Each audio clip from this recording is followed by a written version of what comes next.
Acá. Sí, No creo que está bien. sí, sí. Estaríamos necesitando. Sí. ¿Verdad? No. En teoría no. ¿Dicho?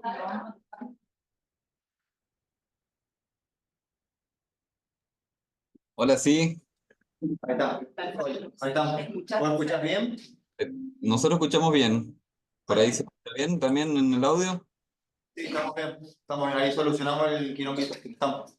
Ah, ¿Estamos? sí. Bueno, ¿están para que empecemos, Tincho? Estamos. ¿Otras? No, ¿Hola? ¿Querés entonces empezar a hablar? Sí, sí. Bueno, Bueno, ahí... si les parece, damos comienzo a la charlita. Bueno, solo para presentarnos todos juntos ante ustedes dos, ante Martín y sobre todo ante Jorge. Somos la Cátedra de Introducción al Urbanismo, gracias a una gestión entre Mauricio y Mauricio Belio, colega de la cátedra, y Martín López, también colega, ex participante de la cátedra. Hemos podido de alguna manera establecer esta conexión que desde ya para nosotros es un privilegio y un pequeño lujito que nos pudimos dar por esas cosas de la vida.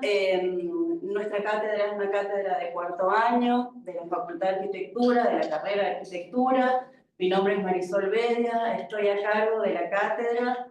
Y bueno, y solo para dar un pequeño anticipo, bueno, nos acompaña, estamos trabajando en un área de la provincia y nos acompaña una de las representantes del municipio de Rivadavia, la concejala Romina Albarracín, que gustosa ha venido a compartir con nosotros, bueno, el resto del equipo, los chicos presentes, y ustedes, bueno, un gusto. Y una cosa así como muy breve, a mí me parece sí necesario poder de alguna manera referenciar bien que estamos ante una persona, un profesional que le ha interesado el problema del habitar desde los barrios, desde los problemas de las políticas públicas y desde el debate público sobre el urbanismo, tanto desde la investigación como la docencia y la actividad profesional. Uno de sus trabajos, que a mí me parece que es uno de los destacados a pensar sobre esto, es específicamente el programa de las favelas barrios de Río de Janeiro, que pretende urbanizar las favelas en la periferia de Río. Es un egresado de la Universidad Pública de la Universidad de Rosario. Exactamente. Bueno, bienvenidos. Bueno, cuando quieras, Mario, entonces, si querés compartir, avísame si no tenés problema.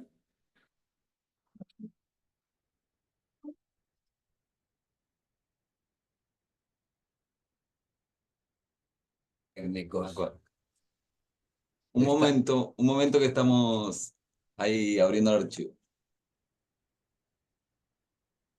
Vale, me graba. pero ya podemos ir haciendo un comentario. Entonces, gracias Marisol por tu presentación y un saludo a todos los sanjuaninos, especialmente a la Universidad Nacional de San Juan y la Facultad de Arquitectura, que son nuestros parientes, digamos así, profesionalmente. No, antes de poner el primer slide, quería decir algunas cosas. Es un gusto estar comentando, intercambiando cuestiones, problemas, conceptos, proyectos sobre cuestiones latinoamericanas. O sea, a mí me interesa todo este subcontinente, desde México hasta la punta del Cono Sur. Para mí, cualquier país es mi país. Y he trabajado en la mayoría de ellos.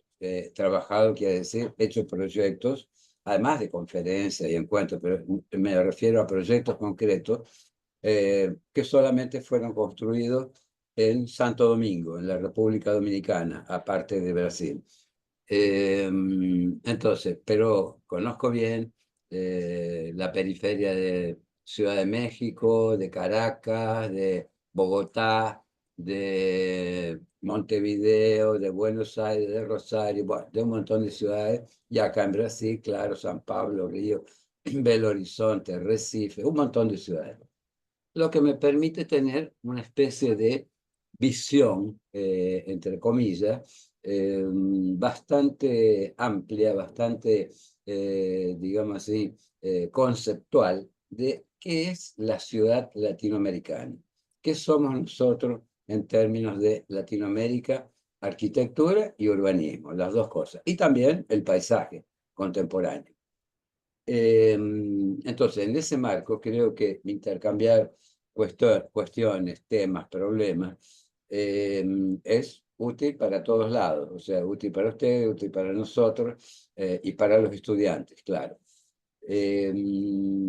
Voy a comenzar con un comentario.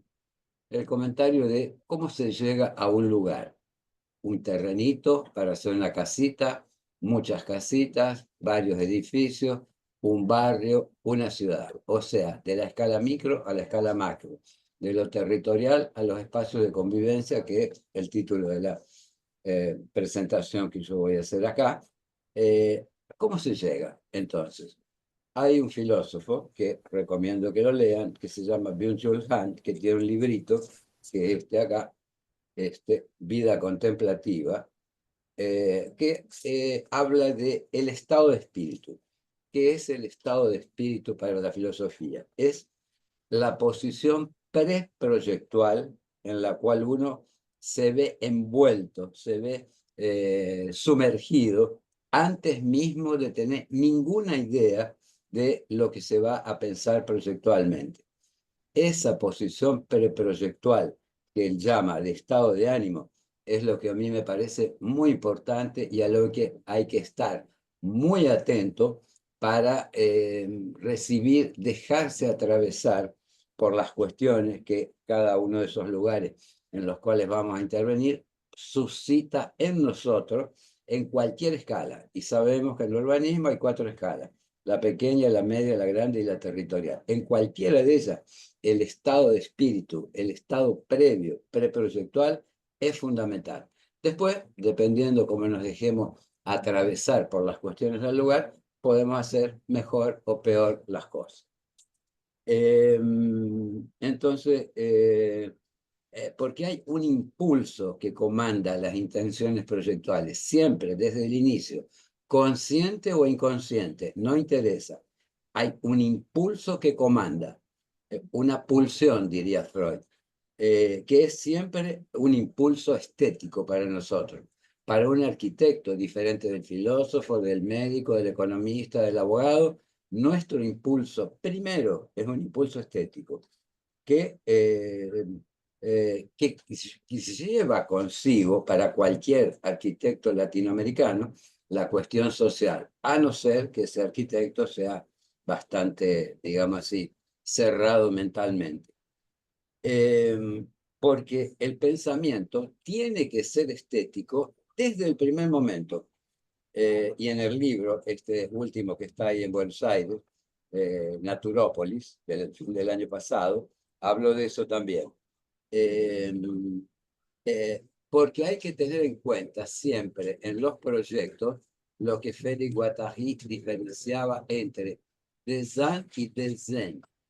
Design es el dibujo, el diseño, y design es hacia dónde apunta el diseño, el dibujo. ¿Cuál es su búsqueda, su pretensión, su preocupación? ¿Qué es lo que lo fundamenta, digamos?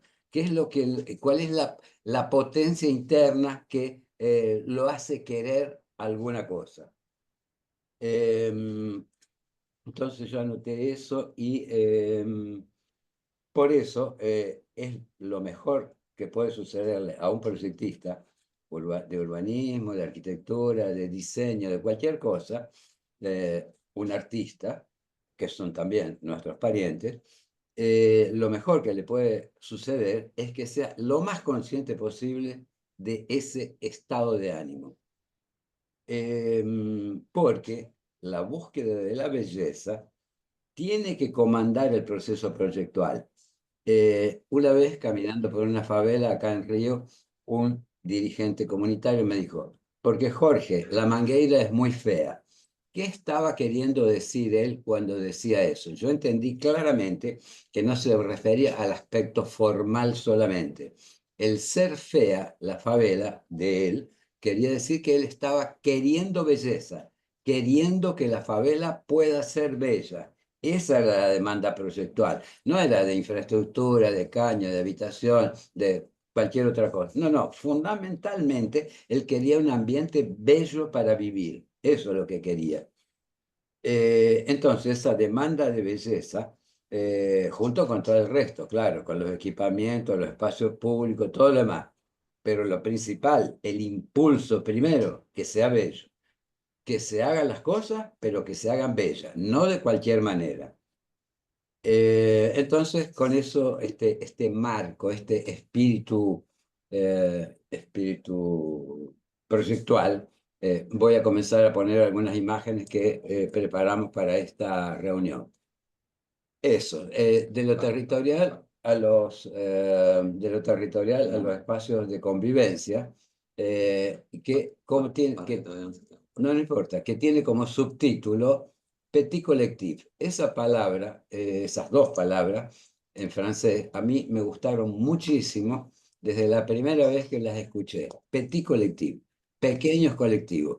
Esos son los espacios de convivencia.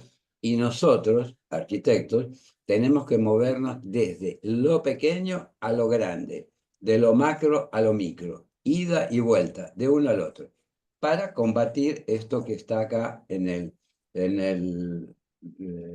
la pantalla, la desigualdad, que es el problema principal en el mundo, no solo en América Latina, en el mundo. Vemos, y no voy a entrar en detalles, nuestro amigo allá del norte, lo que está haciendo, cómo está aumentando las desigualdades internas en su propio país. Y para nosotros eso implica, tomando Serrat como referencia, claro, que vamos siempre caminando, vamos dibujando el camino. El camino no existe, el camino se hace al andar. Entonces, por eso hay que dibujar el camino. Y esta presentación ya yo la hago en el marco de la Bienal de Arquitectura de Venecia, que estoy participando, que se inaugura el día 10, ahora, que yo le llamé Naturópolis, que tiene el título del libro que yo mencioné, que está en Buenos Aires, y Saravá. Saravá es un saludo afro-brasilero que implica bienvenido, buena onda, digamos, alegría de vivir.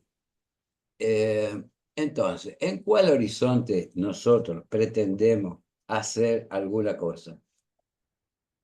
Acá dice el texto, hoy necesitamos un nuevo horizonte utópico, un nuevo impulso utópico cosmopolita, un mundo donde quepan muchos mundos, una casa común, un destino común, nuevas formas de agregar. Y yo le pongo samba porque el samba se caracteriza, la música y el zambista y la reunión, en cualquier lugar, en el capó de un auto, en la calle, en Copacabana, un bolichín al lado donde se vende cerveza, alguien puede sentarse o apoyar su instrumento en el capó del auto y comenzar a hacer ritmo con una cajita de fósforo en la mano y una guitarra, y eso, y la gente se va agregando. ¿Qué quiere decir que se va agregando? Va llegando, va, como se diría en castellano, va cayendo gente, no al baile, a la música, al samba, se baile o no se baile. Por eso, y en ese marco, tenemos que relativizar la tradición moderna en nombre de la cual se destruyó todo lo que se destruyó hasta ahora en este planeta, en nombre del progreso, del desarrollo, de la racionalidad, todas esas malas palabras que las tenemos que casi borrar del diccionario. Y de esa modernidad, de esa tradición moderna, hay que liberar pistas para el presente. Por ejemplo, edificaciones que hagan ciudad. No nos interesa cualquier edificación, solo aquellas que son capaces de hacer ciudad. Y en ese sentido, ¿cuáles son las que son capaces de hacer ciudad? Las que son capaces de agregarse una a otra en la ciudad, manteniendo una continuidad y una actitud generosa en relación al vecino. Eso es hacer ciudad. Y la utopía es un concepto que describe una sociedad ideal, perfecta y armoniosa, sin conflicto. O sea, por eso utópica, no existe esa sociedad. Y ese término fue creado por Thomas More en 1516 en el libro que tiene ese nombre y combina las palabras griegas ou, no y topos, lugar, significando literalmente lugar que no existe. Una utopía es un lugar que no existe, pero que nosotros podemos y debemos crear. La distopía, al contrario de la utopía, es una realidad imaginaria donde todo está organizado de forma aterradora y opresiva, rebajando las expectativas. Pero aún así, las acciones transformadoras para lograr un mundo mejor no deben cesar. Al contrario, hay que redoblarlas. Para mí, ¿qué es ser latinoamericano o qué es la latinoamericaneidad? Es un estado de espíritu referido a un patrimonio cultural compartido, el derivado de la matriz ibérica, fundado en el proceso de absorciones, contaminaciones y elaboraciones específico de la arquitectura y del urbanismo de nuestro continente. Cuando digo ibérico, obviamente digo España y Portugal, los dos conquistadores que en gran medida, digamos, vinieron acá a llevarse lo que podían y lo que quedó, bueno, es lo que nosotros estamos tentando de organizar. Hoy hay un concepto que interesa mucho que es interseccionalidad. ¿Qué es interseccionalidad? Es contaminación absoluta y productiva de todo, a comenzar de los saberes, pero también de las experiencias, de las culturas, de la música, de todo. Y junto con las interacciones.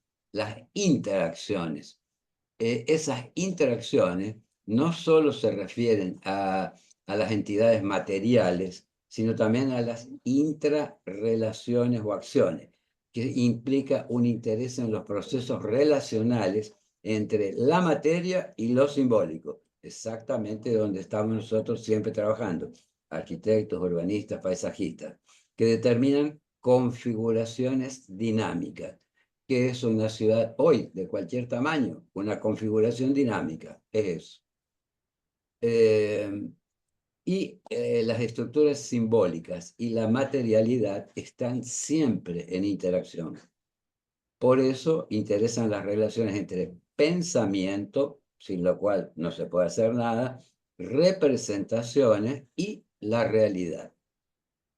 Pero no solo para describir esa realidad, sino también para participar de su configuración, de la configuración de esa realidad, entre comillas, que no es algo que está dado. La realidad hay que producirla, se interpreta. Y otro concepto que nos interesa mucho hoy es este, ancestralidad. ¿Qué es ancestralidad? ¿Por qué nos interesa ancestralidad? Porque implica dos ideas de tiempo. Hay dos ideas de tiempo. No es que la ancestralidad implica. Existen dos ideas de tiempo. El tiempo lineal, que avanza hacia adelante y por eso le da poco valor a los saberes antiguos, ancestrales, y el tiempo circular, que es el tiempo del indígena, donde existe una retroalimentación. El pasado se actualiza siempre en el presente. La historia sirve para relatar un pasado, educar el cuerpo y el espíritu, nuestra alma, eso que en Occidente es un poquito complejo de entender. Y además están los pueblos ancestrales, todos aquellos que estaban acá mucho antes de los conquistadores, que eran creadores que pensaban más allá de la urgencia del día a día y dejaban registros de sus preocupaciones y deseos, como vemos en esta pintura rupestre. ¿Cuáles son algunos de los problemas de nuestro bello mundo actual? Bueno, para comenzar, enorme aumento de las desigualdades, claro, en todos lados, no solo en América Latina. Precarización creciente en todos lados. Miren al señor del norte lo que está haciendo. Degradación de la capacidad de elaboración colectiva, eso que tiene mucho que ver con la tecnología contemporánea, o sea, esa degradación de la capacidad de elaboración colectiva, porque la instantaneicización del mundo, esa conectividad permanente, elimina, degrada la capacidad de pensar. El hiperconsumismo, la obstrucción de la ciudad por los automóviles, la falta de urbanidad para todos, la degradación de la naturaleza, la sociedad de la mediatización, eso es lo que quería decir antes, mediatización generalizada. O sea, hoy el mundo está cada vez más actualizado, es más abstracto, está solo en la pantalla de la mano o del computador o de la tela grande de proyección. La ascensión de las ultraderechas en el mundo, no hay mucho que comentar sobre eso, todo el mundo lo ve todos los días en la televisión. La concentración de poder económico, bueno, tenemos allá a los señores del norte de nuevo. La crisis ecológica, bien, no hay un sujeto en el planeta que no pueda decir que no sabe de qué se trata la crisis ecológica. Y esto, la construcción de muros y la exclusión de lo diferente, eso que el Papa Francisco dijo en esa frase famosa, se trata de construir puentes y no muros. Esa es la cuestión hoy. Hablando de desigualdad urbana, que implica siempre un tipo de segregación. Hay tres cuestiones: lo social, lo espacioambiental y lo económico. No voy a entrar en detalle para no demorar mucho, pero digamos así que esa relación, interrelación entre social, espacial, ambiental y económico está en la base debe estar en la base de cualquier pensamiento de lo urbano social contemporáneo. No hay cómo pensar algo si no se tiene en cuenta esas tres dimensiones. ¿Y qué es lo que caracteriza hoy el magma, ese magma de lo socioespacial contemporáneo? Vamos a esperar que pase el señor del avión. Ese magma de lo socioespacial contemporáneo está determinado o puede ser identificado a través de la intersección de diferentes campos de conocimiento que van desde la ecología, el psicoanálisis, la filosofía, el urbanismo y la arquitectura, todas las ingenierías, los aspectos geobioambientales, la sociología, los aspectos jurídicos siempre muy engorrosos, derivados del derecho romano en América Latina, y las políticas sociales que buscan paliar, digamos, los problemas. Entonces, de toda ese arco que no es exclusivo, hay más cosas para indicar, pero esto es lo sustancial. De todo eso, de cada una de esas disciplinas, resultan puntos de vista, informes, lecturas que se intersectan aquí y que el arquitecto y urbanista es el único que las puede espacializar, o sea, representarlas en diagramas, ideogramas o urbogramas. Para mí, hay que ir siempre del proyecto a la teoría y de la teoría al proyecto, en un ida y vuelta permanente, sin vuelta. Nunca termina, nunca, solo termina con la vida de cada uno. Pero del proyecto a la teoría y de la teoría al proyecto. ¿Por qué? Porque no hay proyecto sin teoría y la teoría sin proyecto no sirve para nada. Pero hay 4 tiempos fundamentales, 4 tiempos diferenciados: el tiempo del ver, el tiempo del analizar, el tiempo del comprender y el tiempo del concluir. Esas flechas son secuenciales. Primero veo, después analizo, después comprendo y después concluyo. Cada una tiene una duración diferente. El ver es instantáneo, pero de los otros ninguno de ellos es instantáneo. Analizar demanda un tiempo, comprender demanda otro tiempo y concluir otro tiempo. Si yo no hago esa operación previa, no puedo proponer nada, absolutamente nada bien fundamentado. Y como mostré antes, este es el esquema del inconsciente de Lacan, que se llama los tres registros. Los tres registros del inconsciente, que yo acá lo uso para mostrar, para Lacan los tres registros son lo real, lo simbólico y lo imaginario. Aquí yo los tomo y los transformo en lo económico, el urbanismo y el medio ambiente. Esas tres cuestiones hoy tienen que estar profundamente anudadas para poder hacer cualquier trazo significante. Sin eso, lo que hagamos no va a ser de demasiada utilidad. Y voy al concepto de diagrama. ¿Qué es un diagrama para la arquitectura? Un diagrama, para comenzar, es una escritura, un tipo de escritura particular. Y la idea de huella está asociada al concepto de diagrama. Y esa idea de huella, asociada al diagrama, sugiere relaciones potenciales. Es eso lo que nos interesa del diagrama. Las relaciones potenciales que están contenidas en el diagrama.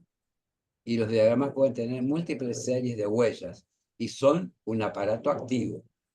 Un diagrama es una especie de taquigrafía gráfica, una forma de representar.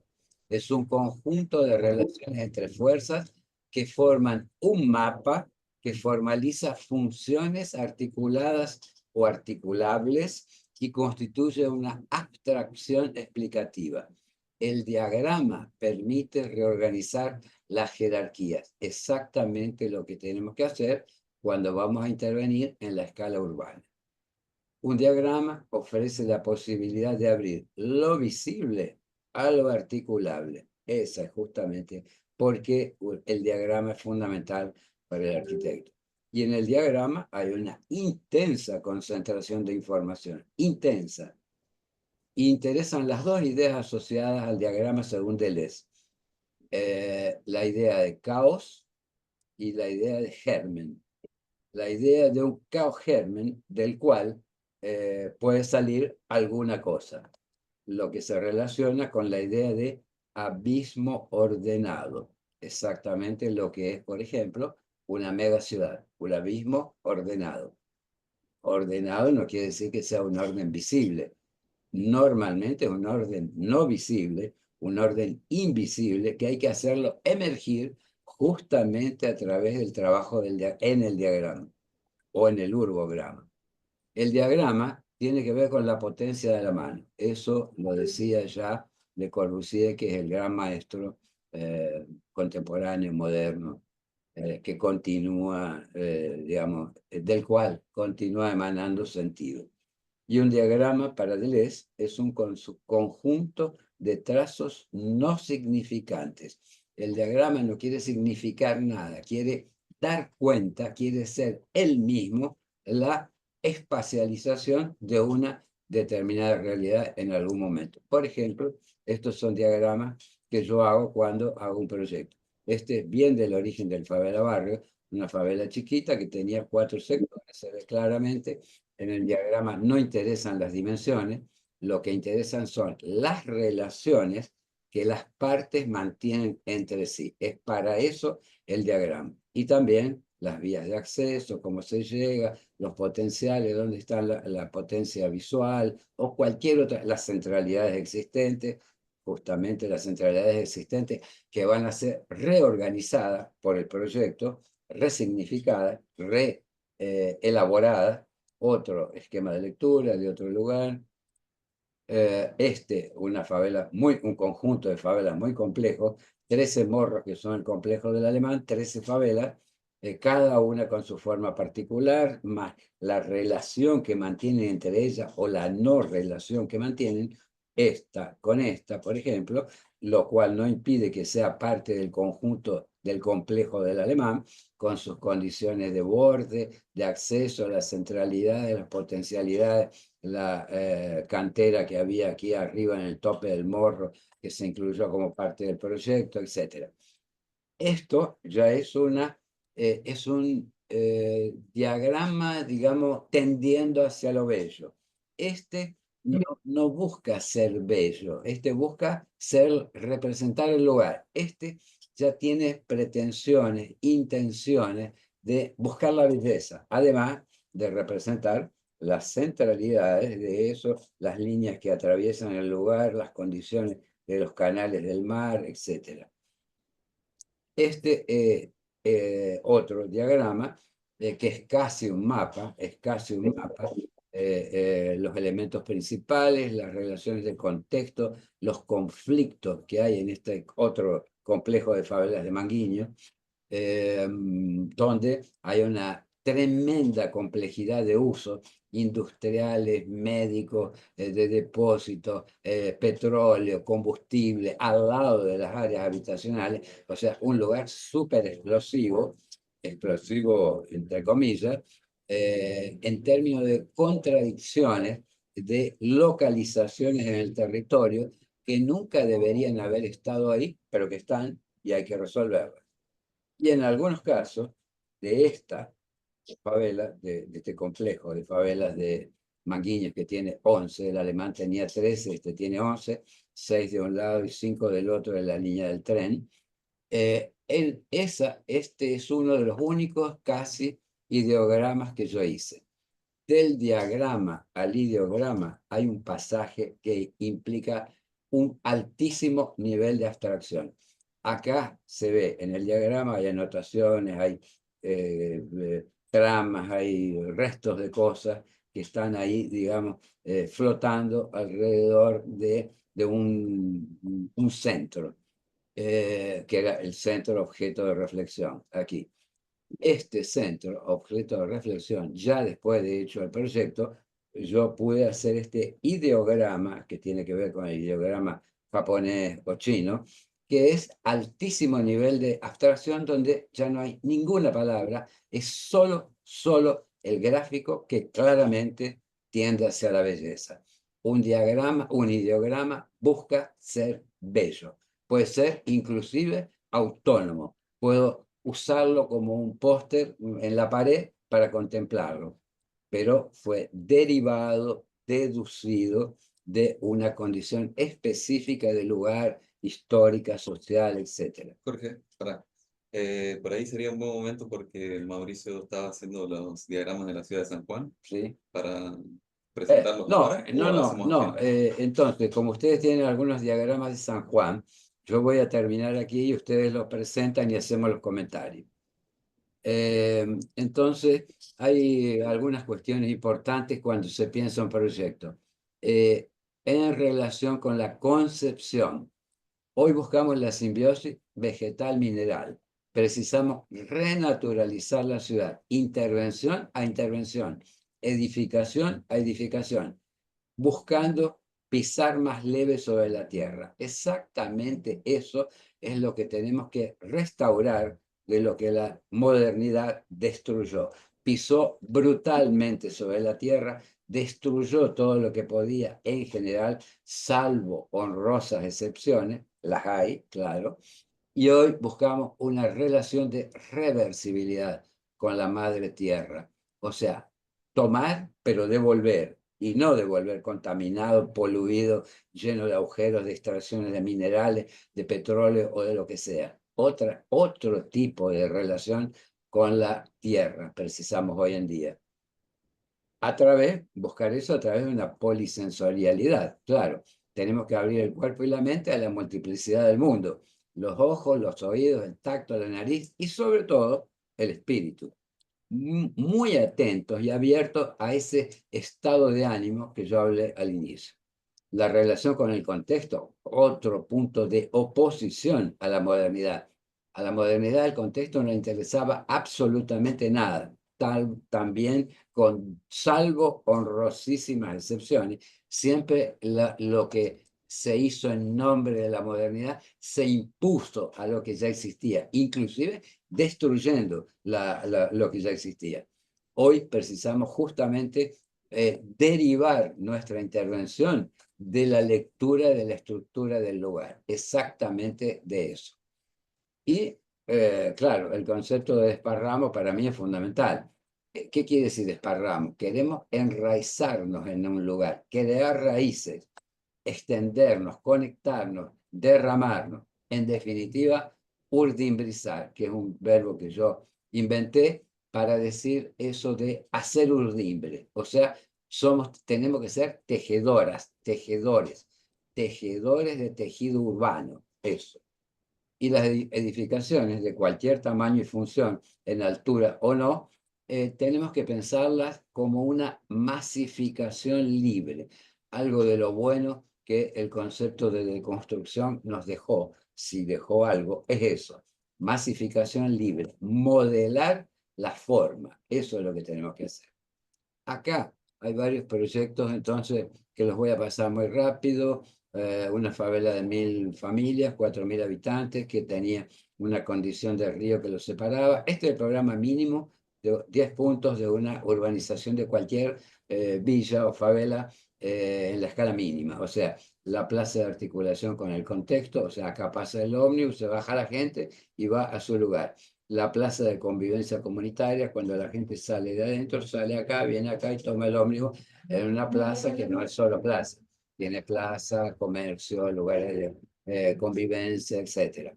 El campo del fútbol, que siempre es sagrado, acá en Brasil, como ya se sabe, las casas de relocalización de lo que hubo que retirar, que estaban en el borde del río por riesgo, y bueno, una guardería, el programa mínimo, está todo ahí, ustedes después lo ven, está en mi página además. Esta era la condición previa del lugar, se inundaba todo porque tiraba la gente la basura al río y se tapaba, y después urbanizados eso, con 2 calles laterales que son no solo para pasar la ambulancia, la policía, los bomberos, sino también para que la gente, los chicos jueguen a la pelota, en fin, todo lo que se hace en una calle de barrio.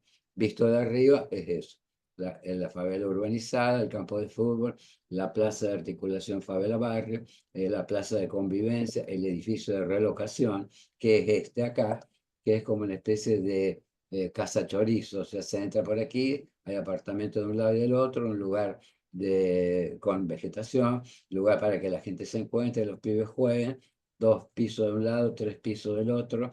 Este era el apartamento que yo hice bien antes de la pandemia, y después con la pandemia el síndico de ese edificio me pidió: mirá, Jorge, hoy tenemos que cocinar para afuera, precisamos aumentar, los chicos que estaban en esta habitación ahora crecieron, un hombre y una mujer, y que separaron. Bueno, en la misma unidad de 42 metros cuadrados, que es lo que la legislación permite aquí en Río, hacer habitación hasta 42 metros, sala, 2 cuartos, cocina, bañero, área de servicio, para casa que es dada. Aquí la gente recibe la casa porque se le retiró la que tenía porque estaba en área de riesgo.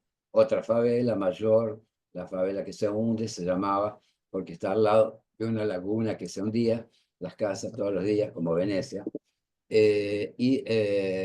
Yo muestro solo acá el núcleo habitacional, que son unidades que están organizadas alrededor de patios, patios comunitarios, abiertos, se pasa de uno al otro, que tienen la escalita de los que conviven acá, pero acá está la escala de todos, la plaza, los juegos, los equipamientos, servicios, cancha polivalente, etc. Una vista de la cancha de fútbol con los edificios que aquí fueron hechos, lo hice en techo redondo porque a mí me parece que dialogan con el paisaje, además de que dan una clara idea de que está terminado. Esta es otra favela, también muestro solo la parte habitacional, 2 bloques de 2 dúplex, uno de cada lado, que constituyen un lugar de convivencia, la guardería, el lavadero comunitario, eso visto de arriba, y el patio ese de convivencia que constituye una nueva puerta de acceso al morro, donde se encuentran no solo los que viven, sino también los que pasan. Otra favela, Fuga Campiño, que mostré el croquis primero, el primer diagrama que mostré, la intervención, la Villa Olímpica con los diferentes equipamientos, usando edificaciones que ya estaban, las reciclamos para diferentes usos, o sea, todas estas que están de colores tienen diferentes funciones sociales: panadería comunitaria, sala de internet, sala de el lugar de la junta de vecinos, etcétera, además de los equipamientos deportivos. Después, esta, por ejemplo, la condición previa y después de urbanizado con la guardería que se incorpora, el nuevo camino de subida al Morro, otra guardería en esa misma favela, usando lo que acá se llama cobogó, que es ese elemento perforado para que pueda ser bien ventilado en verano sin necesidad de usar los aparatos de aire acondicionado. Un equipamiento muy importante que se deja en el lugar, que se llama POUSO, Puesto de Orientación Urbanístico y Social. Había un edificio aquí ahí en Fubá Campiño previo y ahí hicimos la sala, sala de reunión, donde hay un arquitecto, un ingeniero y un asistente social de la municipalidad, junto con los representantes comunitarios, que se reúnen aquí quincenalmente para gerenciar los conflictos post-obra. Bueno, este es el complejo del Alemán, ya mostré, no voy a mostrar más nada. Esto era la situación previa, se ve que se construyó absolutamente todo el territorio, no hay un único árbol, o dos o tres más o menos aquí, sobrevivientes. Ahí hicimos el primer teleférico de Brasil, 3,5 kilómetros, con 5 estaciones. El teleférico que es un medio de movilidad que permite ir rápido de un lugar al otro sin tener que recorrer todos los laberintos del terreno. En los equipamientos que están al lado de las estaciones del teleférico para capacitación laboral de los padres mientras los pibes juegan aquí afuera. Se construyeron 2.000 habitaciones, unidades habitacionales en dúplex, un dúplex abajo, otro dúplex arriba, todo en estructura prefabricada de hormigón, pilares, vigas y losa, y solamente rellenado de ladrillo visto para ocupar mucha mano de obra, generar trabajo con las obras. Acá trabajaron durante 4 años 1.000 hombres y 1.000 mujeres haciendo toda la urbanización del complejo. Esto ya es el núcleo habitacional inicial, 350 unidades, aquel edificio de capacitación, equipamientos deportivos, tercera edad, jóvenes, niños, etcétera.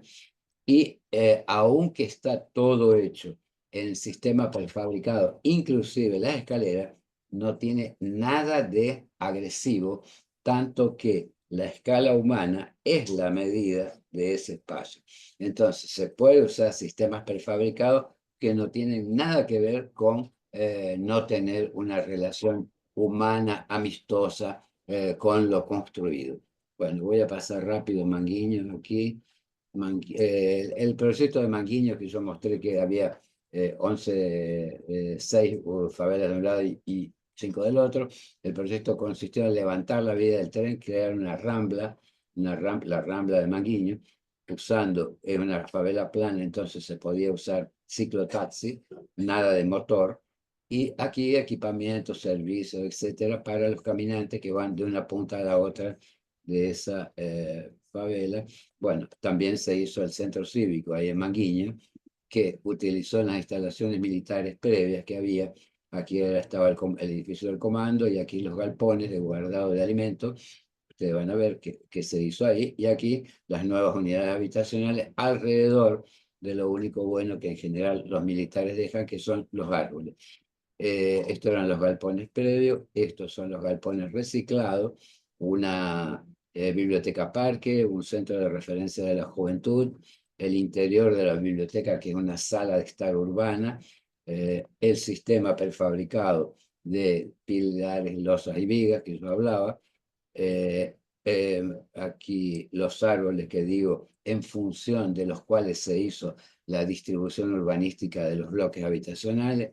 Esto es Santo Domingo, en la República Dominicana, una gran favela, 47.000, no sé cuántos habitantes. El río Osama, aquí, que se inunda con los huracanes cada año, entonces había que resolver todo el problema de las habitaciones de borde, más toda la urbanización interior, etcétera, conectar con la ciudad. Este es el plan del sistema vial, que muestra la jerarquía vial proyectada, con la creación de un parque al borde del río, que es el que va a absorber las variaciones de los huracanes. El proyecto de ese parque, que hoy está construido, tenía varios equipamientos. Bueno, un fragmento de ese parque hoy construido está ahí. Aquí los equipamientos deportivos y demás. Bueno, en esta, solo para comentar, esta es una ciudad Saquarema del estado de Río. Aquí trabajamos con 4 ecosistemas: el ecosistema de la costa, el ecosistema de las lagunas, el ecosistema rural, el ecosistema de las montañas, conectados por el sistema vial. Muestro solamente el ejemplo del ecosistema de la costa, la urbanización que se hizo ahí, de esa costa. Voy a pasar rápido aquí para poder comentar, y voy a mostrar solo, porque quiero que lo vean, los 4 libros que yo tengo publicados. El primero de todo, el de, que lo publicó Harvard, pero que es sobre mis proyectos del Favela Barrio. De la izquierda, que es Estrategias de Articulación Urbana, y el estudiante que no lo tenga, le conviene tenerlo porque está toda la metodología.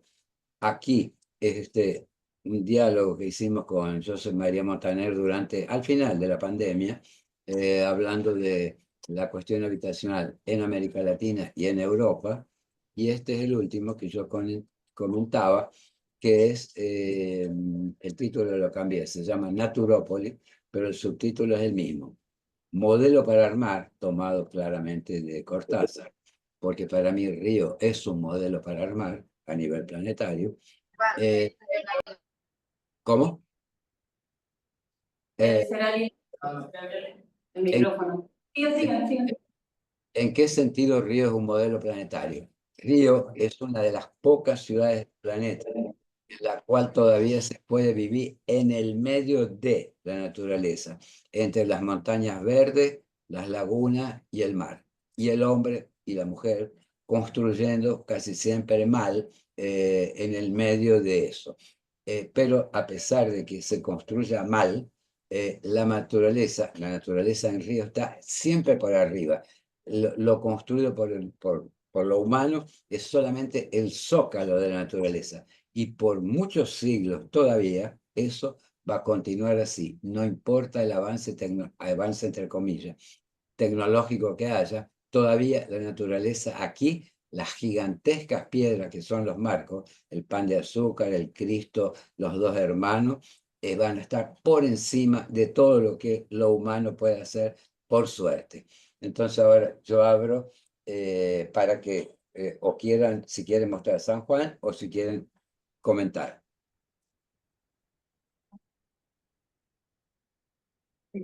Los que quieran conectarse tienen ahí la dirección para poder escribir, si tienen alguna cuestión, alguna pregunta.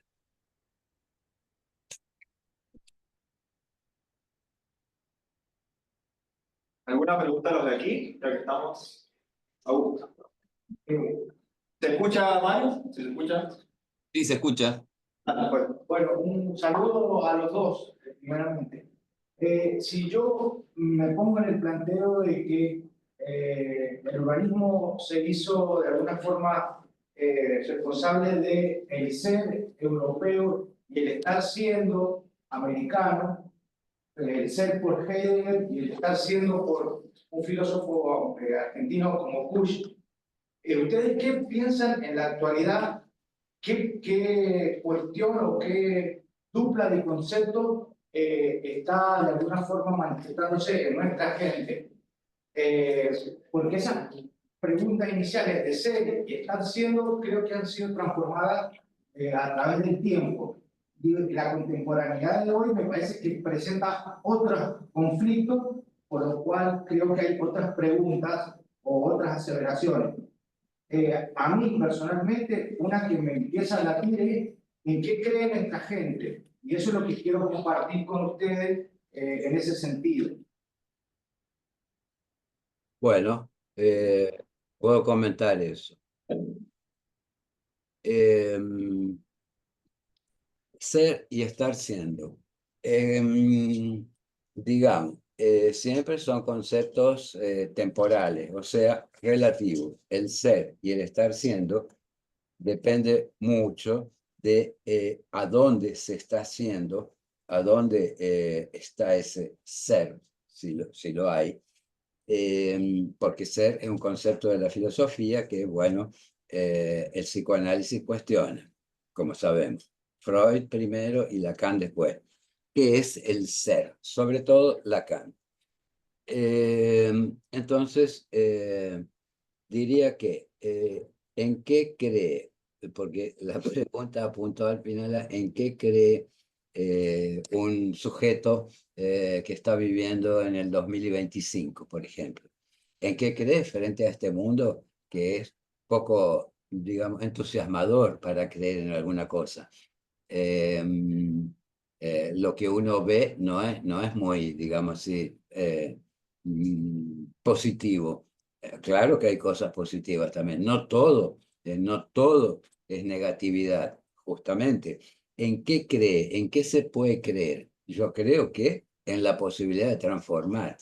Eso es lo que esto que vemos, que es tan poco alegre, esto que vemos nos suscita la cuestión de pensar, bueno, ¿qué es lo que podemos hacer para que esto deje de ser esta negatividad principalmente que vemos sobre todo en los medios, todos los días, en la televisión, en los celulares, en cualquier cosa que vehicula superficialmente y en la mayoría de los casos tendenciosamente informaciones que no son informaciones, son apenas mensajes, mensajes de un cierto tipo de ideología, o sea, mensajes sobre la descreencia en el mundo contemporáneo. Sobre todo eso es lo que circula en Instagram, en cualquier cosa, en todas las plataformas, en toda esa basura que hay.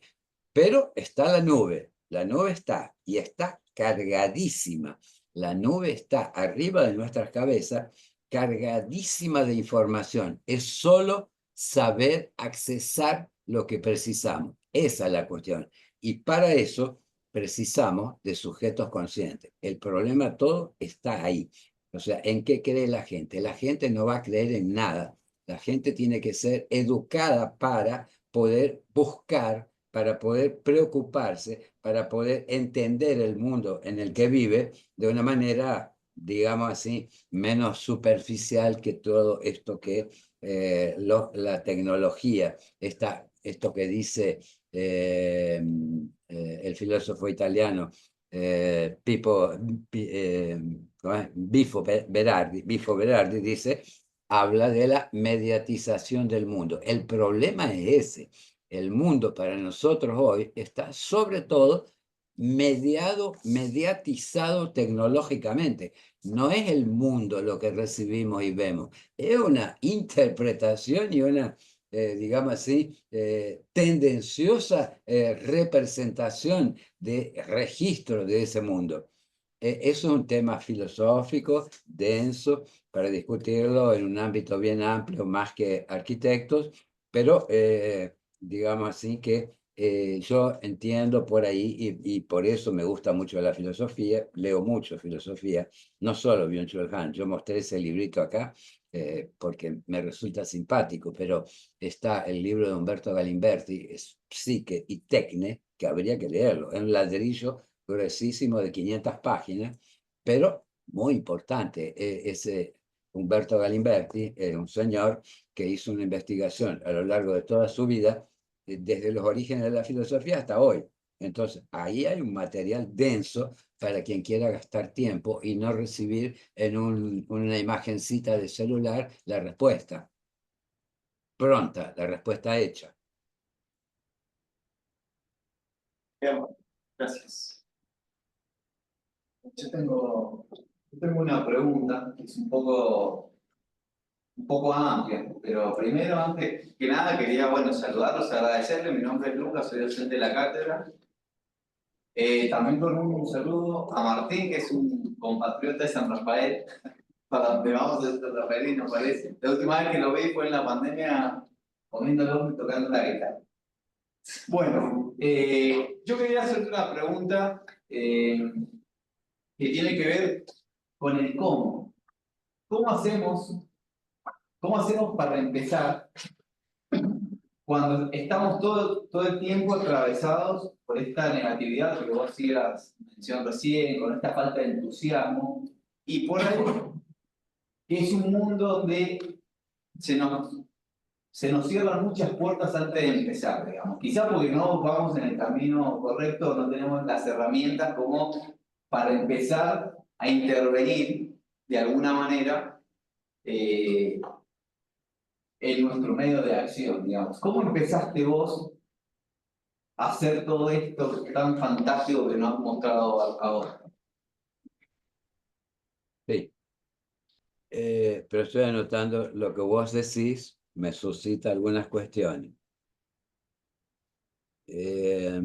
Primero, quiero comentar eso de nuestra percepción, no concepción, percepción del cosmos. ¿Cuál es nuestra percepción del cosmos? O sea, nosotros somos un planetita chiquitito, el planeta azul, que flota en un vacío negro, en un agujero en el éter del universo, sin destino, sin saber para dónde va. O por lo menos todavía nadie lo descubrió. Entonces, ese hecho de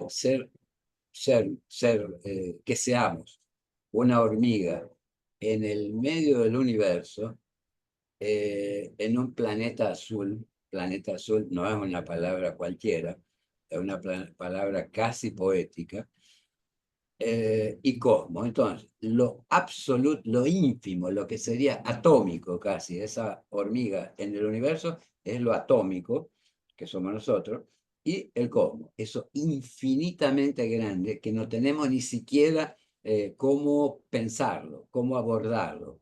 Se lo aborda de algunas maneras, de las maneras posibles, la ciencia, la filosofía, la religión, por ejemplo. Entonces, pero vos usaste ahí, Lucas, una palabra que quiero comentar. Intervenir. Cuando tenemos que intervenir. A mí me parece que hoy, cuanto menos intervengamos, es mejor. Diría así. Tenemos que desintervenir hoy en día. Desintervenir. O sea, desmontar lo que se hizo mal. Reaprovecharlo como si fuéramos recicladores. Y en ese sentido, por ejemplo, me interesa mucho lo que hacen los arquitectos chinos. Estos dos que ganaron el Pritzker último, ahora el de este año y el del 2014 o 16, no sé cuándo es. Son tipos que trabajan no con las últimas tecnologías, trabajan con reciclamiento de materiales, ladrillo, teja, pedazos de cosas que andan por ahí tiradas en los basureros de la ciudad, en los lugares de escombros, más que basureros, en los amontonamientos de escombros que los chinos demuelen a rolete, digamos así. Entonces hay montañas de locales de demolición y estos tipos buscan en esos lugares muchos de los materiales, no solo ahí, pero muchos de los materiales que usan son de ahí. Entonces, es una actitud muy interesante que bastante así consciente en relación a lo ecológico, a utilizar menos materiales, estimular menos la producción de material de construcción, que es una de las fuentes de contaminación que produce CO2 a la atmósfera. Las ciudades son una de las principales contaminadores, junto con los automóviles, la quema de combustible fósil y todo eso. Entonces, ¿cómo es que podemos disminuir esa contribución negativa de la ciudad a la atmósfera?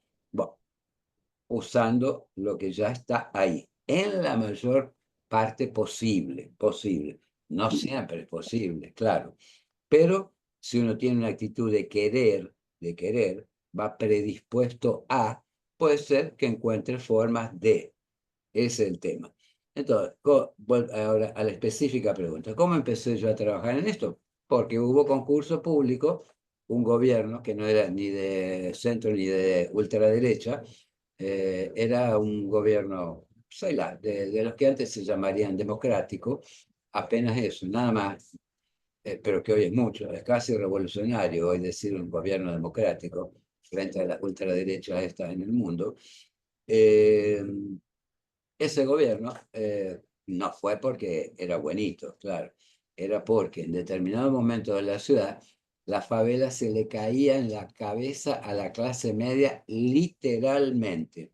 Una vez en 2000, antes de 2000, 1900 no sé cuánto, en 98, por ahí, 95, estaba con unos amigos en la casa de ellos, en Ipanema, en el apartamento, en una reunión, y de repente, ¡tuc!, un barullo en el prisma de iluminación y ventilación, o sea, el patio de iluminación y ventilación del edificio, cayó un cuerpo.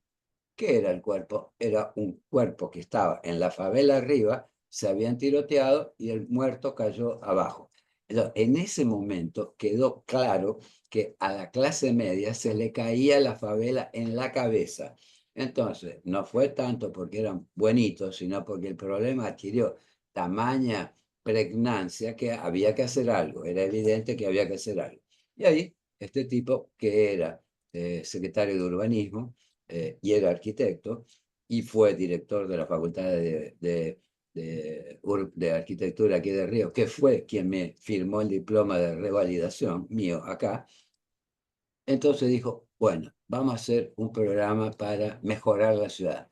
Y comenzó primero con la ciudad formal. Hizo el programa Favela Barrio, que era, no, el programa Río Ciudad. Río Ciudad. Río Ciudad era trabajar, reurbanizar todos los ejes de los barrios de la ciudad, todos los ejes principales, la calle principal de cada barrio de la ciudad. O sea que vos podías salir desde una punta de la parte sur a la punta norte o oeste y ibas por avenidas que estaban reurbanizadas. Esas avenidas irradiaban urbanidad perpendicularmente a ella, lo que significaba renovación urbana, valorización de los inmuebles, valorización del espacio público, bueno, todo lo que tiene de bueno hacer una urbanización en la ciudad. Primero fue ese programa, yo hice uno y fue muy bueno. Mi primera experiencia de escala urbana fue un barrio de 2 kilómetros de extensión, la avenida, que era es en el centro histórico de Río, calle de Catete, donde estaba la casa presidencial antes de irse de la capital para Brasilia, a donde se suicidó Vargas, por ejemplo, en ese palacio. Y había montones de cosas. Hoy es un barrio popular, muy rico, o sea, la convivencia de las diferencias, exactamente ahí en Catete. Los estudiantes, los extranjeros, los pobres, la favela que está cerca, la clase media, el metro que pasa abajo de la calle, bueno, una serie de condiciones urbanísticas muy favorables que tiene esa calle. Después, ese mismo arquitecto, que ya era secretario, ya fue electo intendente justamente por el éxito que tuvo el programa Río Ciudad, elaboró el programa Favela Barrio. ¿Qué era Favela Barrio? Era un llamado a propuestas metodológicas para intervenir en la ciudad informal ahora, o sea, articulando formal con informal. Él no tenía ese concepto es mío, articular, pero apuntaba en esa dirección. Sin saber, él apuntaba en esa dirección. Articular diferencias, porque mucha gente se creía que se trataba de integrar. En la ciudad dividida no hay nada que integrar, hay que articular. Las diferencias no se integran, se articulan, se conectan, se buscan puntos de pasaje entre una realidad y la otra, lo formal y lo informal y lo formal. Entonces, eso empecé de esa manera, bueno, y después continué porque hubo gobiernos populares que permitieron la continuidad de los programas, inversiones, etcétera, en Río hay 1000 favelas, de las cuales se intervino en 350. Hoy, con la discontinuidad que provocó el gobierno de Bolsonaro, que cortó todas las inversiones, o sea, fue una destrucción de lo que se había hecho hasta ese momento y se liberó el campo para que vuelvan a tomar cuenta de los traficantes y las milicias de la favela, que es como está hoy, que el gobierno de Lula está buscando, digamos, recuperar ese tiempo de los 4 años de Bolsonaro. Hoy hay que empezar casi de cero. Hay que hacer casi la arqueología del favela barrio. Tamaña la destrucción que sufrieron las obras que se realizaron. Hola, ¿cómo va? No sé si se escucha. Francisco, Sí, todo bien. Soy de la Universidad Nacional de Córdoba, estoy medio de colado acá, pero tenía una pregunta por ahí referida a cómo es la relación entre este tipo de proyectos que tienen una escala por ahí mayor a lo que estamos acostumbrados y el gobierno o los comitentes, digamos, porque me imagino que es muy diferente a proyectos de una escala mucho menor como una vivienda unifamiliar u otro tipo de programas. ¿Cómo es la relación? ¿Qué diferencias hay entre hacer un proyecto de esta escala y uno menor? Hoy se habla mucho, hay gente en el norte y en el sur, hablando de que el Estado no es necesario. Desmontar, disminuir, achicar, rebajar, si posible, suprimir el Estado. Estos programas sin el Estado nunca se podrían haber hecho, nunca. Si hay alguna función social del Estado, es justamente canalizar recursos para los más vulnerables, como diría Francisco, Francisco el Papa en este caso, no vos, hijano.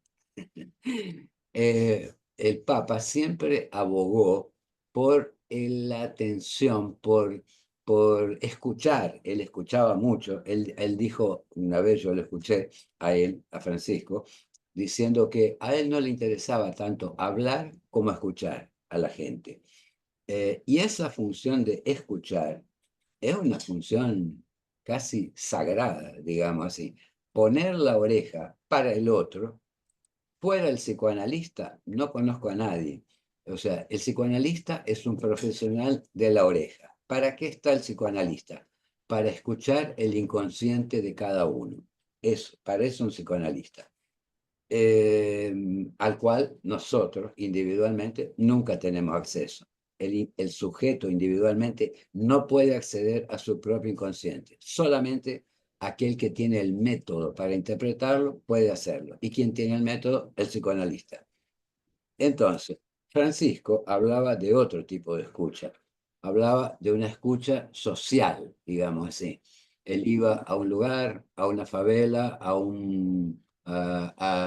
la faja de Gaza, a cualquier lugar donde iba y le preguntaba a la gente. Y entonces escuchaba lo que la gente le decía. Y Francisco, dijo que su diagnóstico de los lugares era hecho en base a lo que la gente le decía, no a encuestas, a estadísticas y a cosas raras que no se sabe bien cómo son hechas y para qué ni por qué. No, no, lo que la gente le decía. Esa escucha directa es lo que nosotros hacíamos y hacemos cuando vamos a un lugar por primera vez. Marcamos la reunión con los representantes comunitarios y en eso el psicoanálisis ayuda mucho, muchísimo. O sea, cuando uno va a un lugar, hay 1, 2 o 5 interlocutores en una primera reunión de conocimiento mutuo. Ellos conocernos a nosotros, nosotros a ellos. A partir de ahí hay que construir la confianza. Si no se construye la confianza, primer paso antes de cualquier línea de proyecto, es muy difícil que el proyecto pueda tener algún suceso. Muy difícil. Y que no sea impositivo, que no venga impuesto por alguien, por el poder. O sea, el poder político, el poder militar, el poder económico, cualquier poder. Entonces, esto de ir al lugar, caminar al lugar, escuchar a la gente primero en una reunión, abajo de un árbol o en la junta de vecinos, y después caminar y recorrer toda la comunidad con ellos, hablando, parando en cada lugar donde la gente se aproxima para conversar, para preguntar, para decir lo que tiene que decir. Ese es el método de trabajo. No hay otro método mágico, digamos así, que pueda estandarizarse. No, no. Es caso a caso, lugar a lugar, interlocutor a interlocutor.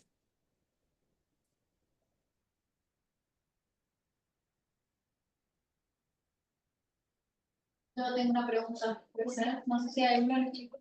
Tengo una pregunta de lo que más o menos están hablando. ¿Quieres acercar un poquito, Delphi? Porque el micrófono está aquí. ¿Cómo? No entendí. Ahí va, el que se va a acercar al micrófono. Ah, bueno. ¿Dónde está el micrófono? Acá. Ahí. Acá hay que escuchar. Quiero escuchar más o menos de lo que estábamos hablando. Yo escribí acá que que quisiera saber a partir de esta experiencia, porque no es solo proyectar una escala muy global, sino que, por ejemplo, la favela me parece un caso muy particular. Y quería saber que en estos contextos de alta desigualdad urbana, como preguntar cómo se construye una práctica proyectual verdaderamente sensible y capaz de leer la vulnerabilidad no solo como una carencia, sino como una potencia, y cómo construir esa sensibilidad para intervenir en contextos frágiles sin interponer lógicas externas. ¿Cómo lo proyectas? O sea, me gustaría saber si, no sé, viviste, entrevistaste a la gente, lo estudiaste, como de qué manera te pudiste poner en lugar sin traer una lógica que viene afuera, siendo tan distinto esa cultura, por ejemplo. No sé Sí. si me expresé bien. Entonces, vamos a hacer una diferenciación entre cultura académica, por ejemplo, cultura profesional y cultura popular. Algún profesional que no tenga mucho interés en la cultura popular previo, no precisó llegar a la universidad para interesarse por la cultura popular. Pudo haber tenido la experiencia antes, musical, teatral, artesanal, constructiva, comunitaria, de militancia política, cualquier cosa, cualquier tipo de experiencia que haya tenido con lo que podemos llamarlo popular, que sería motivo de otra reunión definir, por ejemplo, qué es cultura popular. Me gustaría mucho una reunión sobre eso. Cada uno creo que tenemos una idea de, o una concepción de lo que podemos llamar de cultura popular, que implica también, por ejemplo, arte popular. ¿Qué es arte popular y arte erudito? Podemos diferenciar, podemos hacer alguna relación o no tiene ninguna relación. Entonces, lo sensible que vos te referías, ¿cómo podemos llegar con una actitud sensible a un lugar? No sé, esa cosa que se dice que de la hoja en blanco no sale nada, es evidente. Eso siempre fue, siempre va a ser así. En el papel no se encuentra nada. Lo que se encuentra es lo que uno ya pensó antes de agarrar el lápiz y hacer el croquis. Entonces, uno ya tiene una inserción en determinada sociedad, con determinadas pautas culturales, con determinados valores, con determinados así, elementos positivos y elementos negativos, que siempre tiene, claro, y tiene una, digamos así, posición neutra. Yo creo que hay que ir como va el psicoanalista frente a un cliente privado que lo busca. El arquitecto tiene que ir para escuchar, para entender. Pero claro, el psicoanalista tuvo que estudiar para hacer eso. No hay que se sentó en la silla y puede escuchar. No, eso es una escucha en el bar de la esquina que no sirve para nada. Sirve, sí, para pasar el tiempo, tomar un café y una cerveza, pero no más que para eso. Entonces, la escucha verdadera, la escucha profunda, estructural, digamos así, solo puede ser hecha si uno ya está previamente cargado, ya tiene las baterías cargadas, el HD acá del computador lleno de información. Si uno ya está lleno, en algún momento puede hacer una síntesis. Pero si no tiene la explicación, la información, la carga previa, no va a poder hacer ninguna síntesis. Va a ser lo último que leyó en algún librito o vio algún proyectito por ahí y nada más. Entonces, yo creo que el arquitecto tiene que ser un sujeto de la cultura. ¿Qué quiere decir un sujeto de la cultura? Parte de la cultura de su tiempo, donde vive, por ejemplo, o donde fue a vivir, si no es su lugar de origen. En cualquier lugar, en la China, en Europa, donde sea, cayó en un determinado lugar por determinadas circunstancias y se quedó ahí y mira el mundo desde ese determinado lugar. ¿Desde dónde miramos el mundo nosotros? Cuando para tener una aproximación sensible al lugar, no se precisa ser del lugar, se precisa tener el interés en querer ser, entender ese lugar, ser ese lugar en determinado momento.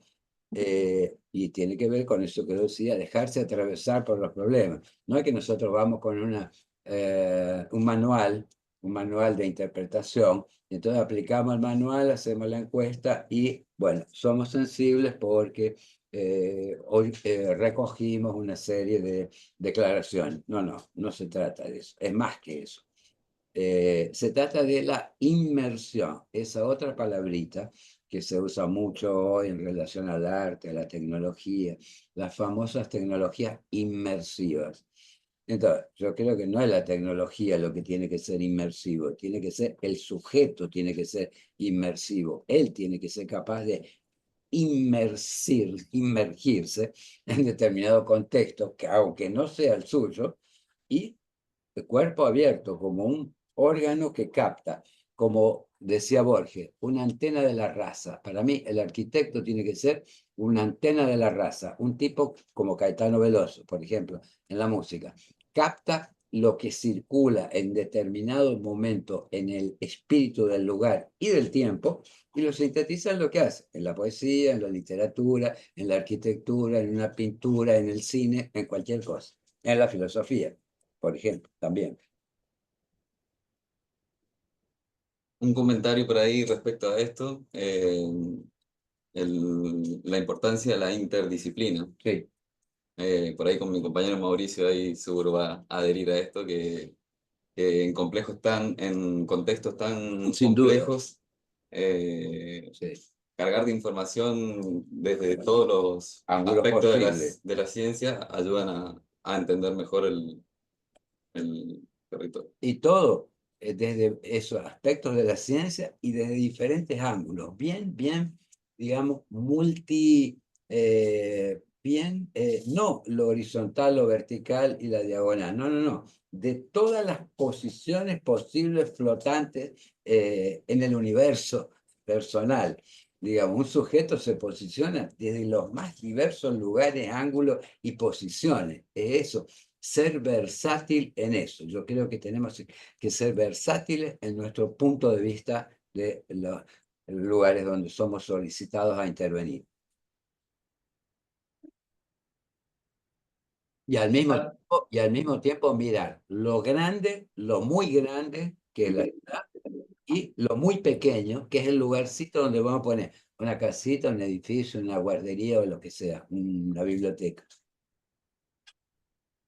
Yo quería saber, de acuerdo a lo que hablábamos con la pregunta que hizo recién mi compañera, obviamente se intenta resolver el problema este que vos decías de como que el pedido era, digamos, en cuanto a la belleza en las favelas, pero ¿cómo trabajás para responder y poder resolver a esa necesidad, pero al mismo tiempo mantener la identidad cultural y social que tienen las favelas, que yo creo que todos las identificamos, a diferencia de otros espacios, digamos, otros barrios?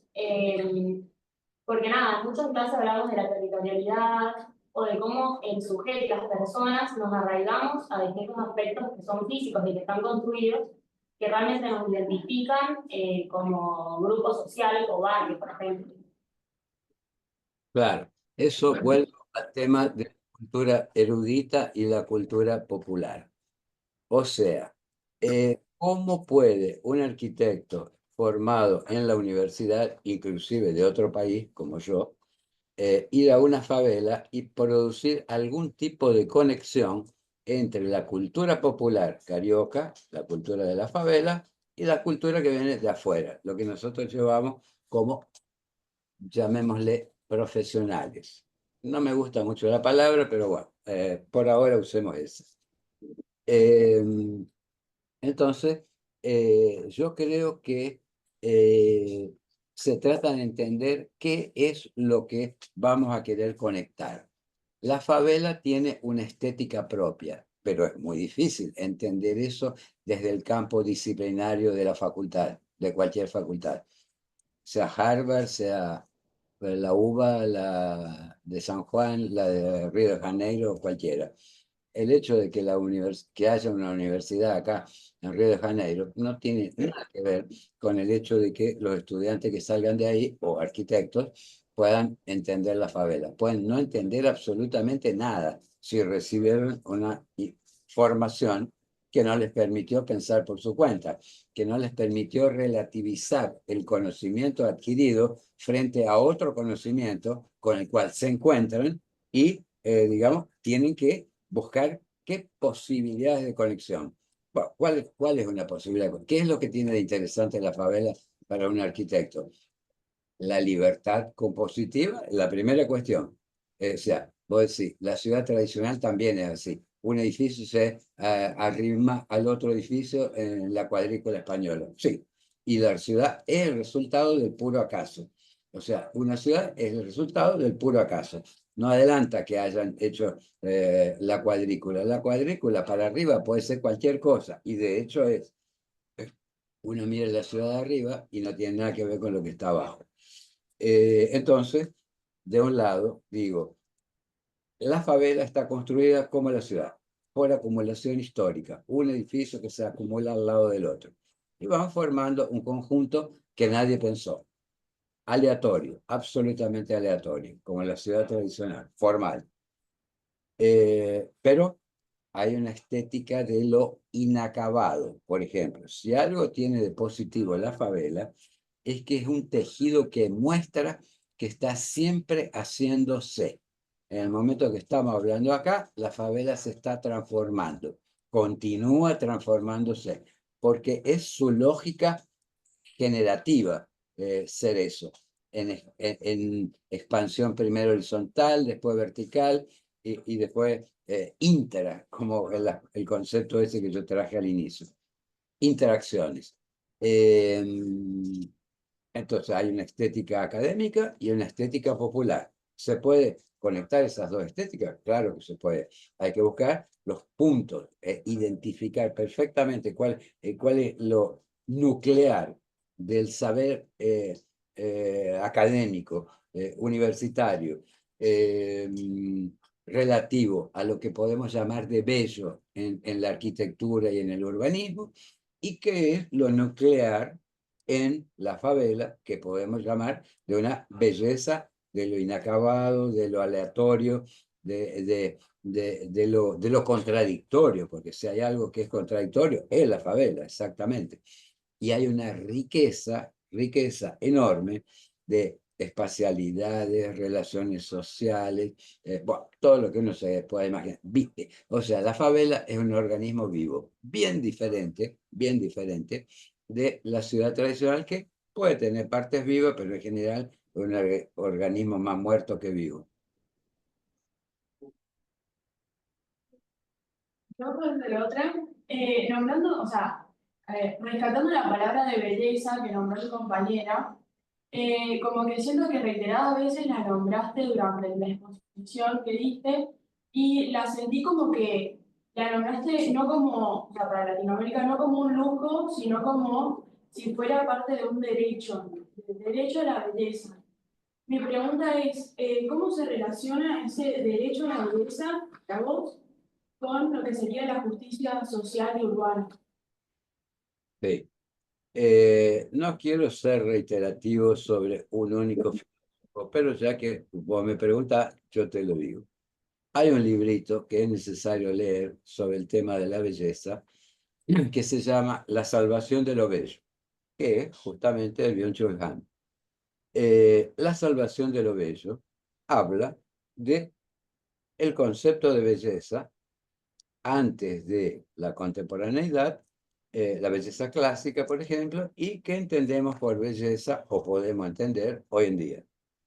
Él habla que hoy lo propio nuestro sería la belleza de lo pulido.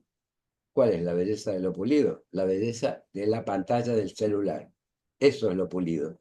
O sea, una belleza, digamos, fría, una belleza congelada, llamémosle así. Entonces, ese uso de una determinada tecnología implica y forma y tiende hacia una cierta idea de belleza, que no es la belleza en sí, claro. Entonces, lean el librito y después en el próximo encuentro hablamos del resto de bellezas. Pero para simplificar las cosas aquí, en esta reunión, entonces sí, la belleza clásica, ¿en qué se basaba? Armonía, proporción, estabilidad. La tríade vitruviana tenía que ver los tres elementos. Uno de ellos era la belleza. Entonces, de la idea clásica de belleza, allá la escultura griega, por ejemplo, la belleza del Partenón, después pasando por lo medieval, llegando a la modernidad, después hago saltos históricos. Digamos, hoy lo que nosotros pensamos como bello, y si uno va a las galerías de arte contemporáneo, por ejemplo, en cualquier país, acá, bueno, en Argentina, en Europa, o en Estados Unidos, o en China, lo mismo, ve que lo que está en juego, la idea de lo que podemos llamar de bello, no es bien ya la idea griega de la proporción y la armonía, sino ahora hay una especie de idea de la belleza de lo feo, digamos así. Podría ser esa paradoja, se podría pensar. La belleza de lo feo implicaría, bueno, por ejemplo, pensemos en un tipo como Francis Bacon, el pintor Francis Bacon. Francis Bacon hacía obras para agradar, o Picasso, hacía obras para agradar. Bien, no creo que fuera su objetivo agradar. Sinceramente, no era esa la cuestión. Ni para Bacon, ni para Picasso, ni para un montón. Ni siquiera para Pollock, Jackson Pollock. Hacían pintura porque era lo que expresaban del mundo del cual hacían parte, del espíritu del tiempo de su época presente, en aquel momento. Ellos captaban algo que lo traducían en esas formas, en esas organizaciones de colores y de formas. Hoy, cuando uno mira, como muchos dicen que nuestra época es la época del vale todo, vale cualquier cosa, o sea que no hay más parámetro para nada, en ningún aspecto de la vida, no es bien así, no es bien así. Si uno se pone a mirar seriamente, en profundidad, las cosas, hay una secuencia, digamos así. A veces hay secuencias que van siempre para adelante y en otros momentos van un poco para atrás. Son medio retro, digamos, las visiones. Pero implica, hay una estética en juego, hay una intención porque la belleza, ¿qué es? La belleza busca producir emoción estética. Eso es la belleza, emoción estética. Cosa que no tiene, por ejemplo, una puesta del sol. O podemos discutirlo si tiene o no tiene, en el pico de la montaña. Entonces, esta producción de emoción estética, que sería lo propio de la obra de arte, de la arquitectura y de la búsqueda de la belleza, del pintor o de quien sea, significa que eso siempre está atravesado y cuestionado por las concepciones del momento que ese sujeto, ese individuo creador, tiene en ese momento. Lo que lo afecta en el sentido deleuziano en ese momento. Afectar y ser afectado. O sea, cómo lo que existe me afecta, me atraviesa, me interroga, digamos así, y me suscita. Claro, si yo voy a devolver algo en una obra de arquitectura, de pintura, de literatura, es porque algo de lo existente me suscitó, me provocó y yo voy a devolver alguna cosa. Mi interpretación, mi visión. Eso todo significa que hay que estar, como vuelvo al origen, cargado de todo lo que más se pueda uno dejar absorber en el tiempo que le toca vivir. Ver mucho cine, leer mucha literatura, leer mucha filosofía, informarse sobre las cuestiones técnicas también, claro, conviene no ser un analfabeto tecnológico, pero la tecnología nunca va a resolver las cosas. Lo que la va a resolver es quienes manejen esa tecnología de forma creativa. Ese es el punto.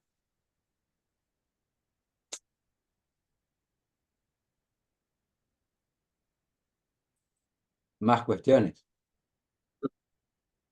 A mí me gustaría hacer una pregunta, o en realidad serían dos, que pueden estar de la mano. Por un lado, vos en otra entrevista que antes de venir acá, bueno, vi en YouTube, encontré que justamente hablabas de unir la justicia social con la recuperación de la naturaleza, que vos hacías como un llamado a eso, que sentías que era como tu objetivo, mediante las políticas públicas responsables.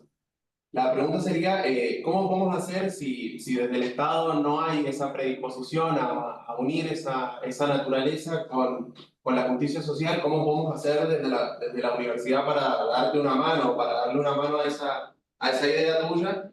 Y por el otro, todavía no leo el último libro tuyo de Naturópolis, pero ¿cómo llamarías? Porque a mí me da la sensación de que en Río lo que vos llamas como ciudad que se subyace o que convive muy bien con la naturaleza, ¿cómo lo podríamos hacer quizás nosotros en un oasis como San Juan? Que quizás, bueno, no sé, en Río la vegetación es muy abundante y la naturaleza está presente en el mismo instante. Sí. Vamos al punto. Justicia social con respeto a la naturaleza al mismo tiempo. Vos hablabas de San Juan o hiciste una referencia a San Juan y yo estaba pensando en Tenochtitlán. Tenochtitlán, nombre difícil de pronunciar, se te embaraza la lengua, se te mezcla la lengua. Fue construida y existía al mismo tiempo que estaban construyendo y haciendo y existía Venecia. Entonces, en el viejo mundo, Venecia, en América, la ciudad de los mayas. Miren ahí en internet, sí, para alguna cosa la tecnología sirve. Si vos tenés la idea de lo que querés, vos podés encontrar. Porque en esa nube famosa hay muchas cosas. No está todo, pero hay muchas cosas. Entonces Tenochtitlán era una ciudad que podríamos llamar un jardín del Edén, en el sentido bíblico. Jardín del Edén era un lugar donde el hombre vivía en armonía absoluta con la naturaleza. En ese sentido, podría funcionar como la utopía de lo humano. Digamos, mucho más que Venecia, dominantemente verde, canales atravesando los lugares, pocos objetos verticales,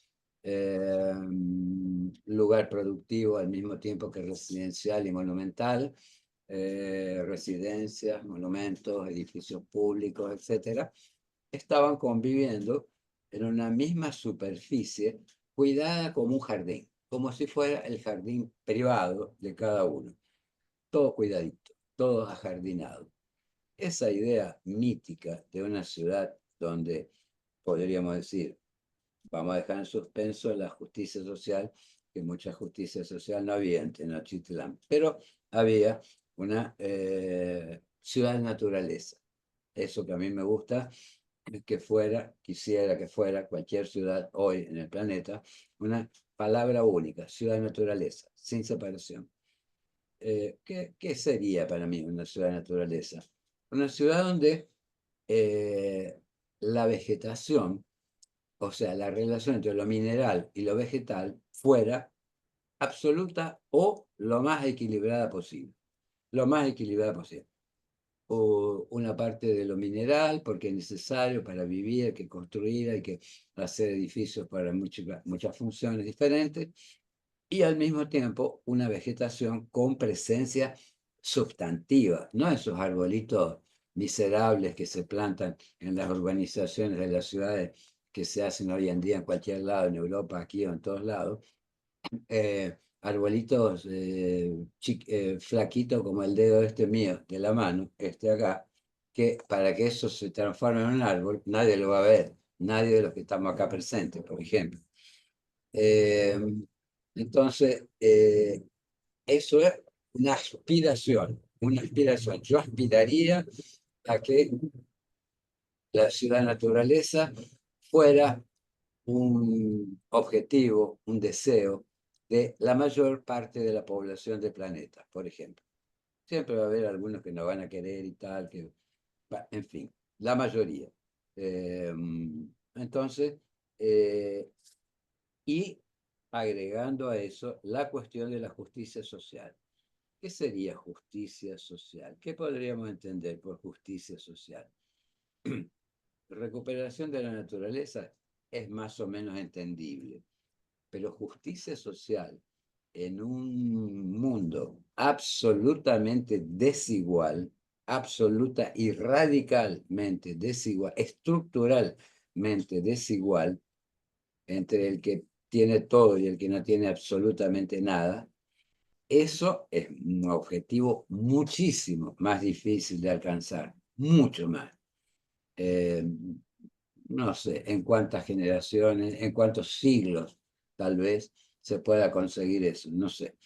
Pero no tiene que dejar de ser un objetivo, una tendencia, un norte, digamos, una brújula en la cual apuntar las acciones. No lo alcanzamos, sabemos que no lo vamos a alcanzar, pero apuntamos para. Y aquí va nuestro granito de arena para eso, desde lo micro a lo macro, a donde nos toquen actuar. Entonces, con la idea de justicia social como algo inalcanzable y la recuperación de la naturaleza como algo mucho más alcanzable, yo creo que hay que trabajar en esas dos líneas. Última pregunta. ¿Queda? ¿Sí cerramos? ¿No? ¿Más? Yo tengo una pregunta, disculpa. Benjamín, ¿cómo le va? Soy Benjamín también de la Facultad de Córdoba, compañero de Francisco. Quería saber cómo es el vínculo que forma con las personas del lugar y cuál es la sensación que le da poder ayudar como a personas que se encuentren en situaciones límites. Bueno, entiendo Gracias. que tu pregunta, Benjamín, de la gente del lugar. Quiero comentar una diferencia fundamental entre la favela acá en Brasil y las villas en Argentina. Cuando yo militaba en Argentina y iba a las villas, llevábamos un megáfono en la mano y decíamos, aquí vienen los equipos políticos técnicos de la facultad y tal, para una reunión para tratar de los problemas de este lugar. Bueno, a la griega la gente iba llegando, así como en el samba, se iban agregando los habitantes del lugar, abajo de un árbol, bien a la griega, poníamos unos caballetes, como hubiera podido poner Aristóteles o Platón, si fueran arquitectos, poníamos esos caballetes y poníamos a escribir y a dibujar inocentemente lo que la gente decía. Esa es mi idea de llegada a un lugar, de cómo hablar con la gente, cómo escuchar a la gente. En esa época también, me acuerdo bien, o sea, en el siglo pasado, en Estados Unidos estaba Charles Moore, el arquitecto que hizo muy buenas casas de madera, y tenía había un programa de televisión donde él participaba y el canal de televisión invitaba a él y a una familia, y durante el programa, que duraba 1 hora, el Charles le hacía el proyecto de una casa a esa familia.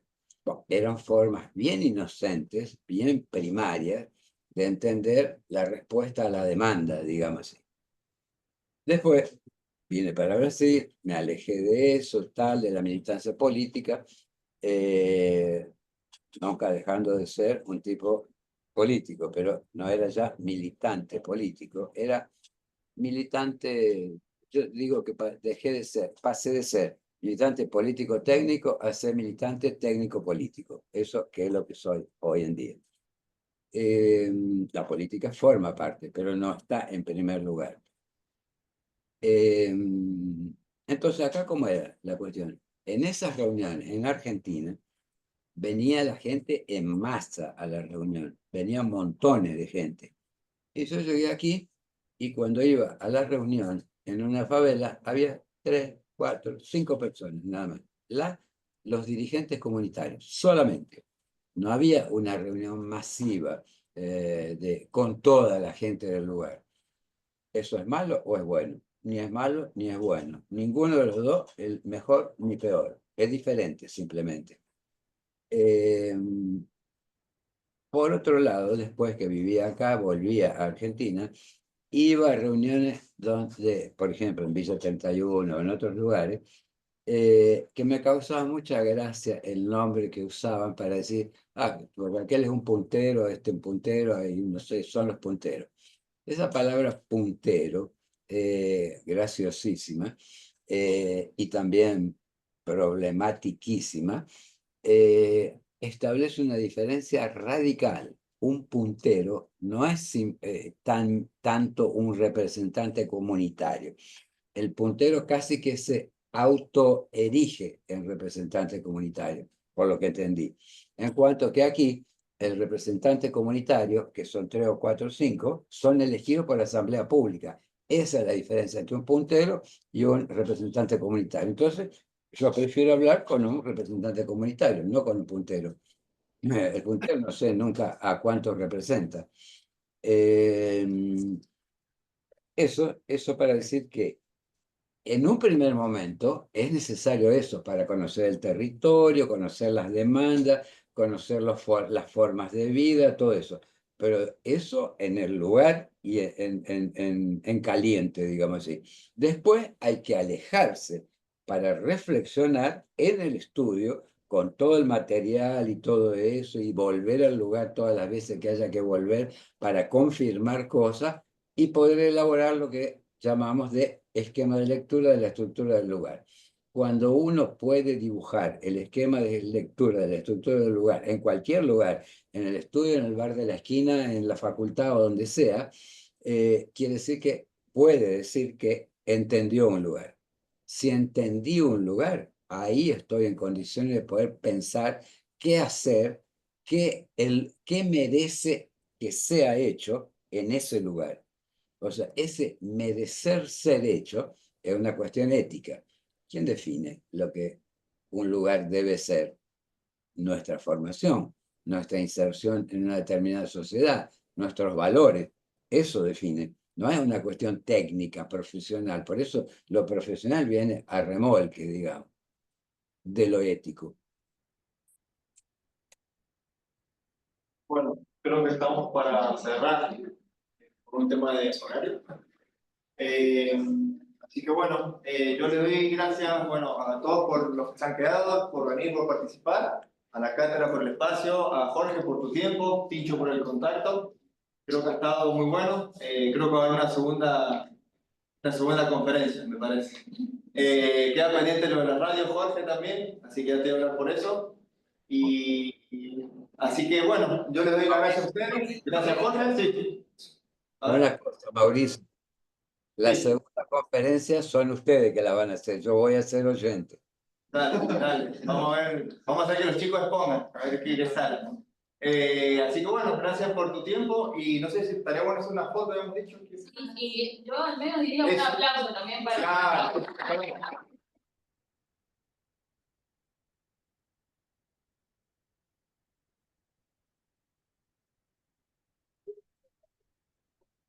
Mauri, ¿no se está escuchando ahora? No. Ahora sí. Vamos a hacer una foto, debe ser por la plaza.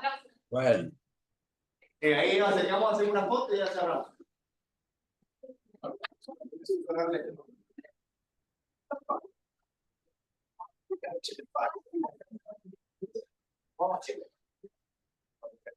No tapemos.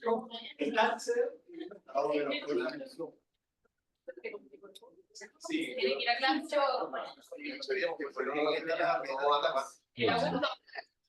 Justo va a sacar. Dicho. Hola, Yopi. Qué emoción estar de nuevo en la FAO. Dicho, ponete más cerca, Vos, Dicho, ponete más cerca de Jorge. Ahí. Va al medio de la cama. Ahí está. Acérquense porque si no quedamos como. Ah, claro, claro. Venga, si se preocupa.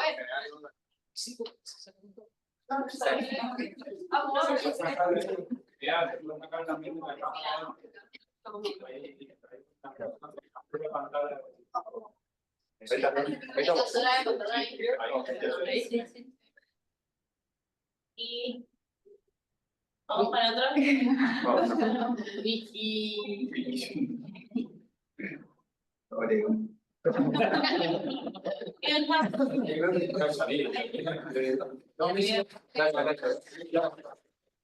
Bueno, chau, seguimos en contacto. Gracias. Nos vemos. Grande. Adiós.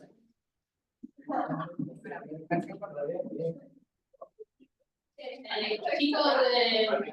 Sí. Gracias a los que estuvieron.